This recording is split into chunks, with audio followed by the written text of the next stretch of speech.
আসসালামু আলাইকুম। আজকের রেসিপিটা হচ্ছে সেমাইয়ের পিঠা। অল্প কিছু ইনগ্রিডিয়েন্টস দিয়ে খুব সহজেই আপনারা এটি বানিয়ে ফেলতে পারবেন। পিঠা বানানোর জন্য প্রথমেই লাগবে সেমাই। আমরা এখানে 250 গ্রাম সেমাই নিয়েছি। একটা ডিম লাগবে, হাফ কাপেরও কম চিনি, আর লাগবে মিল্ক পাউডার। প্রথমেই ডিমটা ফেটে সেমাইয়ের মধ্যে দিয়ে দিতে হবে, আর তারপর চিনি দিয়ে ভালোভাবে কিছুক্ষণ মিক্স করতে হবে। কিছুক্ষণ মিক্স করার পর এর মধ্যে আমরা পাউডার মিল্ক দিয়ে দিব অ্যান্ড আবারও আমরা ভালোভাবে কিছুক্ষণ মিক্স করব। সব কিছু মিক্স হয়ে যাওয়ার পর দেখতে এরকম লাগবে। এখন অল্প একটু নিয়ে হাত দিয়ে চেপে চেপে এরকম গোল শেপ করে শেষে হাতে তালুতে নিয়ে চেপে দিতে হবে, যাতে ভাজার পর ভিতরটা কাঁচা হয়ে না থাকে। এভাবে করেই আমরা সবগুলো পিঠা বানিয়ে নিব।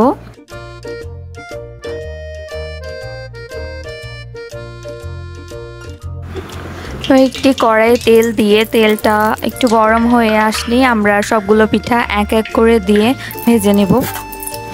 পিঠাগুলো ভাজার সময় আমরা চুলা একদম লো হিটে রাখবো। কিছুক্ষণ পর সব পিঠাগুলোকে উল্টে দিতে হবে এবং হালকা ব্রাউন করে ভেজে নিতে হবে। এইভাবে আমরা বাকি পিঠাগুলো ভেজে নেব। এখন আমাদের সেমাইয়ের পিঠা রেডি। আমি একটু ভেঙে দেখাচ্ছি, এটা ভিতর থেকেও ভালো কুক হয়েছে আর এটা খেতেও অনেক মজা ছিল। আপনারা চাইলে এটা ট্রাই করতে পারেন। তো আজকের ভিডিও এ পর্যন্তই। সবাই ভালো থাকবেন।